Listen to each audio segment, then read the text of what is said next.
जिंदगी की राह बाइबल की पुस्तक का क्रम से अध्ययन हवे, जौना में आपके उ सब मिली जीवन की परमेश्वर द्वारा बचावे और मसीह नियर जिए खातिर जरूरी है।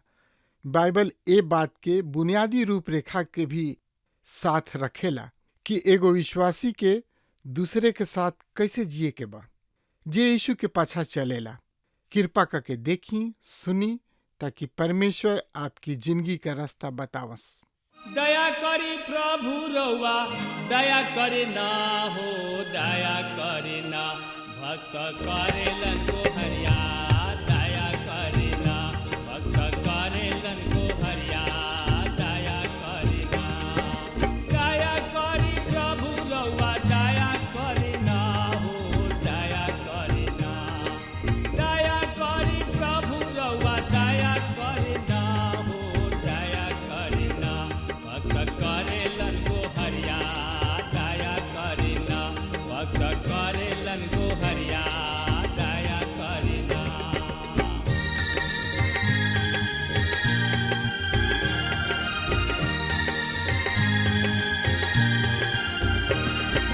दया करी कृष्ण रउआ दया करे ना हो, दया करे ना।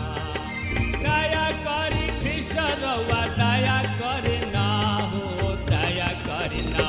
पापी करेलन बिनतिया, दया करे ना। पापी करेलन बिनतिया, दया करे ना।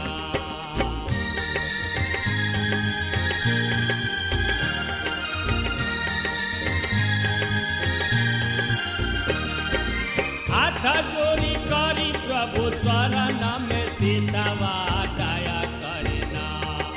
हाथ जोड़ी करी प्रभु चरण में सिसवा, दया करे ना।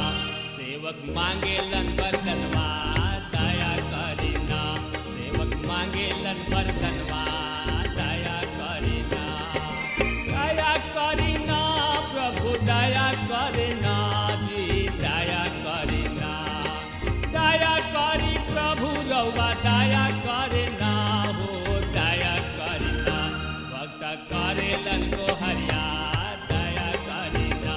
सेवक करेलन को हरिया, दया करे ना। सेवक करेलन को हरिया, दया करे ना। हाँ मित्र, पिछला संदेश में हमने के देखनी है जा प्रकाशित वाक्य किताब 7 अध्याय के 4 से 17 पद के, और आज हमने के देखे के 8 अध्याय के 1 से 13 पद के। और ये अध्याय के विषय है 7वां मोहर के खोलल गोइल तथा पहला 4 तुरही सबके फूकल गोइला के बारे में देखे के। और ये प्रकाशित वाक्य किताब 8 अध्याय के 1 से 13 के विस्तार पूर्वक अध्ययन करके अध्याय 6 में हमनी के सामने ओ किताब के जौना के हमनी के 5 अध्याय में देख ले रहे जा, उनका 7 मोहर रहे। अध्याय 7 में हमनी के 6 मोहर के पश्चात अवकाश काल के मध्य होखे वाला कार्यक्रम के विषय में अध्ययन कैनी है जा। और ये अध्याय 8 में हमनी के सामने 7वां मोहर बा। एह अध्याय में हमनी के 7वां मोहर के खोलल गोला के बारे में पढ़े के। और ई मोहर हमनी के परिचय 7 तुरही सबके फूकल गोला से करवावता। हमनी के अपना अध्ययन में 7 के श्रृंखला के पालन कर रहल बनी जा। यूहन्ना सबसे पहले पर एगो श्रृंखला के पहला 6 के विषय में बतावताड़े, तब वो 6 और इस 7 के श्रृंखला के बीच के कार्यक्रम के विषय में बताई हैं। और ये अंत में उस 7वां श्रृंखला के बताई हैं। और तब रुआ देखब कि ये श्रृंखला वापस में घनिष्ठ रूप से अंत संबंधित बा और एक ही काल से संबंधित बा। हम यह बात के ध्यान रखे के बा कि अध्याय 4 से हम ओह बात के विषय में पढ़ रहल बानी जा जौन की होके वाली बिया। हमन के ओह बात के जौन की बात हो रहल बिया अर्थात वर्तमान में हो रहल बा मित्र। प्रकाशित वाक्य 3 भाग में बटल बा। जौन बात रहे, जौन हो रहल बिया और जौन होके वाली बिया, उनकर हम वर्तमान समय में अनुभव कर रहल बानी जा।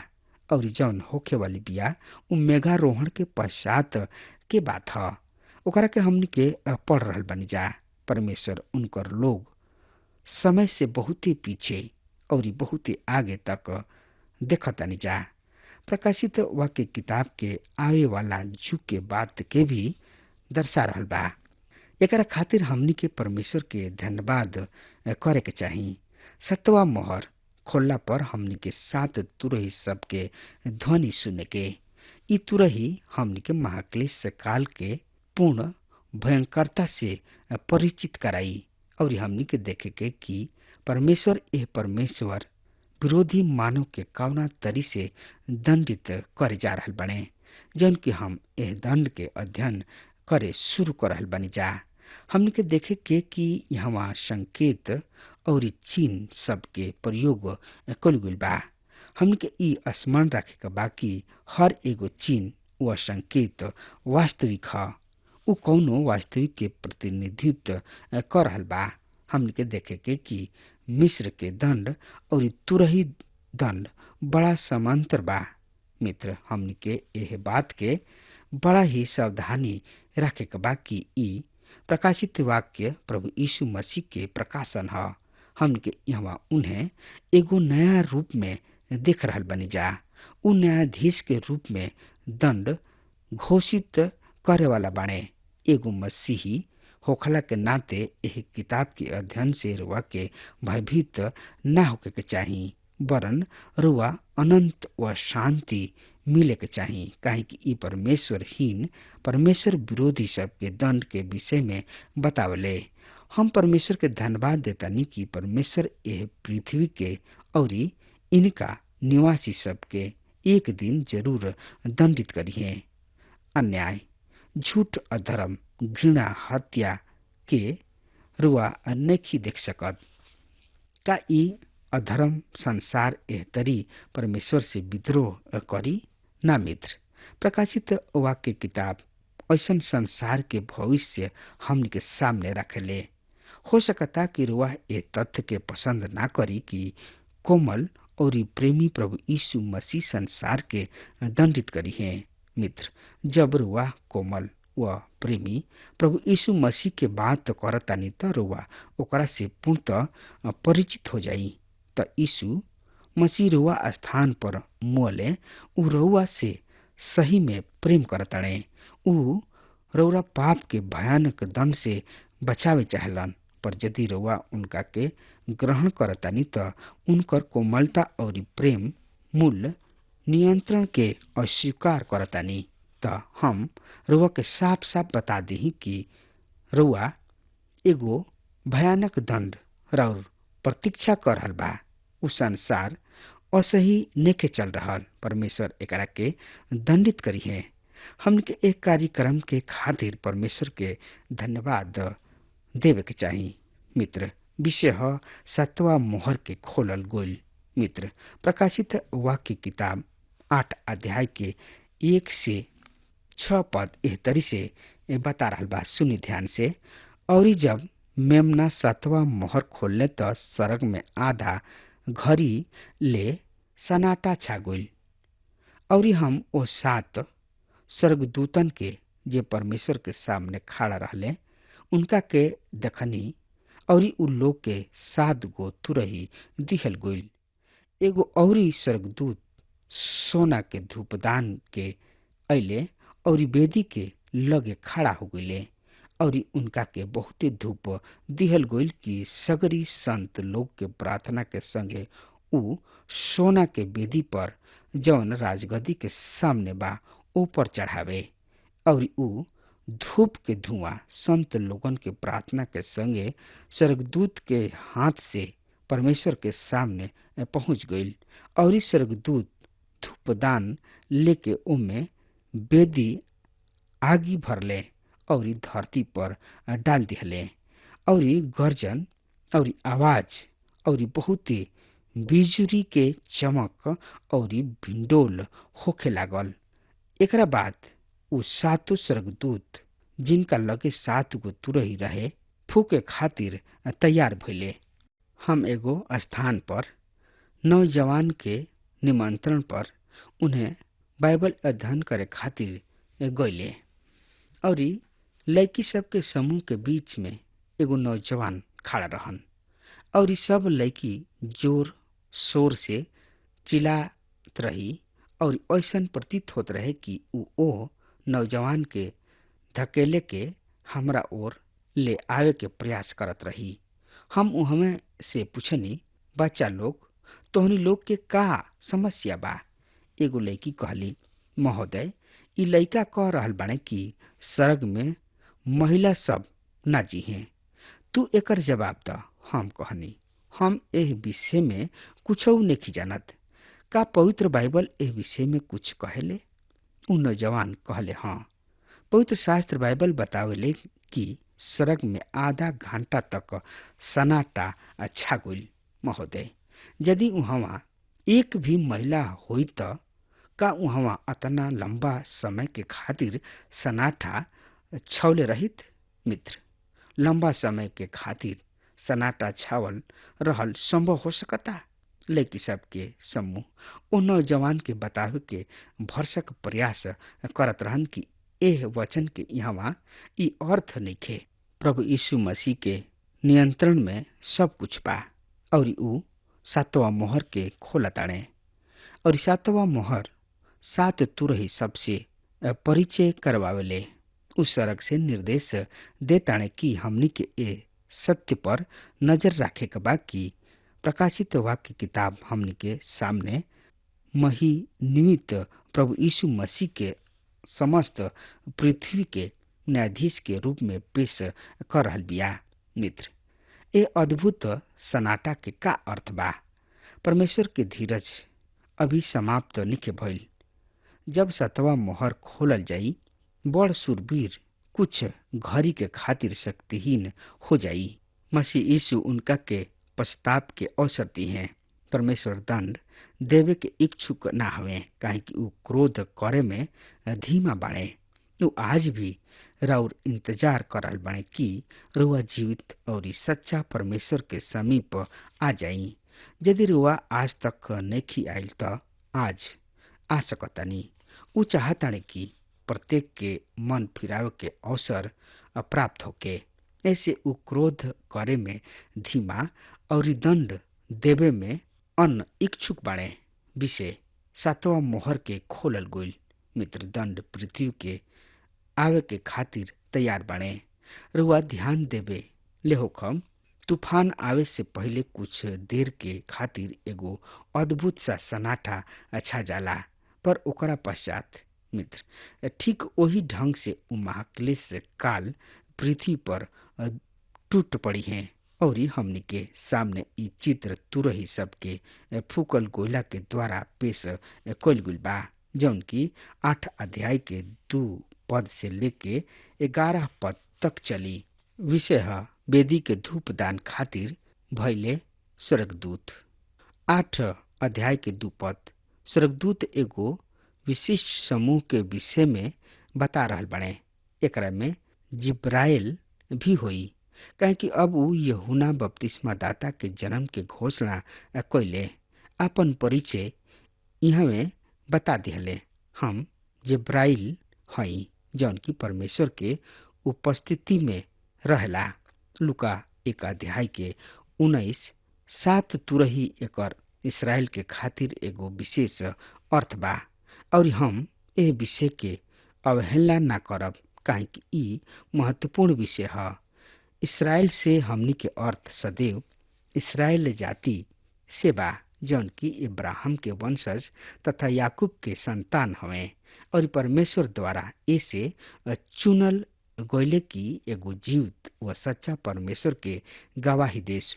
गिनती के किताब में हमनी के पढ़तानी जा कि परमेश्वर मूसा के ई आज्ञा दिहले कि उ चांदी के दूगो तुरही बनावे। दूगो संख्या गवाहन के दर्शावेले। ए तुरही सबके दूगो उपयोग रहे। पहला ई कि लोग एकत्र करे खातिर तथा दूसर का प्रस्थान करे खातिर। एगो तुरही के आवाज राजकुमार सबके जमा करे खातिर कोल जात रहे। जैसे कि हम गिनती की किताब 10 अध्याय के 4 पद में पढ़तानी। रुआ चाही तो हमरा साथ पढ़ सकतानी। इसराइल के 12 गोत्र के 4 गो भाग में बांट दिहल गइल। एकरा अतिरिक्त लेवी, गरशोन तथा मरारी के घराना अलग रहन, जौन की तंबू के सेवा के खातिर नियुक्त रहन। ए तरी कुल मिला के 7 गो तुरही के फूकल जात रहे जब इसराइली प्रस्थान करत रहले। श्रोता मित्र भाई बहन, प्रकाशित वाक्य किताब तुरही सबके ध्वनि की किताब ह। ई हमनी के परमेश्वर के विजय के दर्शावेले। प्रकाशित वाक्य 8 अध्याय के 3 पद, सरग वेदी ई प्रार्थना के स्थान ह। यहाँ प्रभु यीशु मसीह बिचवाई के रूप में ना हवे। उ अब सिंहासन पर बाड़े। धूप और प्रार्थना सब धूप प्रभु यीशु मसीह के नाम के मूल्य के विषय में बतावले। दूसरा शब्द में हमनी के आपन प्रार्थना प्रभु यीशु मसीह के नाम में करे के चाहिए, अन्यथा उ परमेश्वर के ग्रहण जोग नइखे। हमनी के देखतानी जा कि ई धूप स्वर्गदूत के दिहल गइल। पद 3 आई यही लगले हमनी के पढ़ लिहल जाओ। प्रकाशित वाक्य किताब 8 अध्याय के 3 और 4 पद एह तरी से बता रहल बा। एगो औरी स्वर्गदूत सोना के धूपदान लेके अइले और वेदी के लगे खड़ा हो गइले और उनका के बहुते धूप दिहल गइल की सगरी संत लोगन के प्रार्थना के संगे उ सोना के वेदी पर जवन राजगद्दी के सामने बा ऊपर चढ़ावे और उ धूप के धुआं संत लोगन के प्रार्थना के संगे स्वर्गदूत के हाथ से परमेश्वर के सामने पहुंच गइल और स्वर्गदूत धूपदान लेके ओम में वेदी आगी भरले और धरती पर डाल दिहले और गर्जन और आवाज और बहुते बिजुली के चमक और भूडोल होखे लागल। श्रोता मित्र भाई बहन, प्रार्थना सबके जवाब प्रभु यीशु मसीह के कारण प्राप्त होता। आई यही लगले हमनी के पढ़ ले जा प्रकाशित वाक्य किताब 5 पद के फिर से। और स्वर्गदूत धूपदान लेके ओमे वेदी आगी भरले और धरती पर डाल देले और गर्जन और आवाज और बहुते बिजली के चमक और भूकंप होखे लागल। हाँ श्रोता मित्र भाई बहन, महाक्लेश काल के संत सब प्रार्थना कइले कि तू कब तक पृथ्वी के निवासी सब में हमनी के खून के प्रतिशोध न लेबा। और तब महादंड शुरू हुई। मित्र, गर्जन परमेश्वर के दंड के समीप आवे के दर्शावता। भीषण नाद परमेश्वर के बुद्धिपूर्ण निर्णय के प्रकट करता कि ई उद्देश्य दिन प्राकृतिक प्रकोप ना वरन उद्देश्य पूर्ण बा। भूकंप पृथ्वी के प्रतिक्रिया के दर्शावता। महाक्लेश काल में पृथ्वी भी प्रतिक्रिया करी। प्रिय मित्र, विषय है प्रथम 4 तुरही सबके फूकल गुल। प्रकाशित वाक्य किताब 8 अध्याय के 6 से 7 पद एह तरी से बतावता। एकरा बाद उ 7 स्वर्गदूत जिनका लगे 7 गो तुरही रहे फूके खातिर तैयार भइले।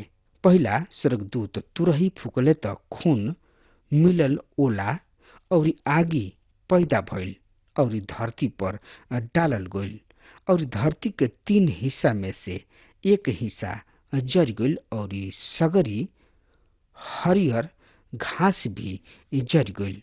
हाँ श्रोता मित्र भाई बहन, ई बहुते पवित्र व गंभीर घड़ी ह। आधा घंटा के सन्नाटा समाप्त हो चुकल बा और तुरही फूके के आदेश दिहल जा चुकल बा।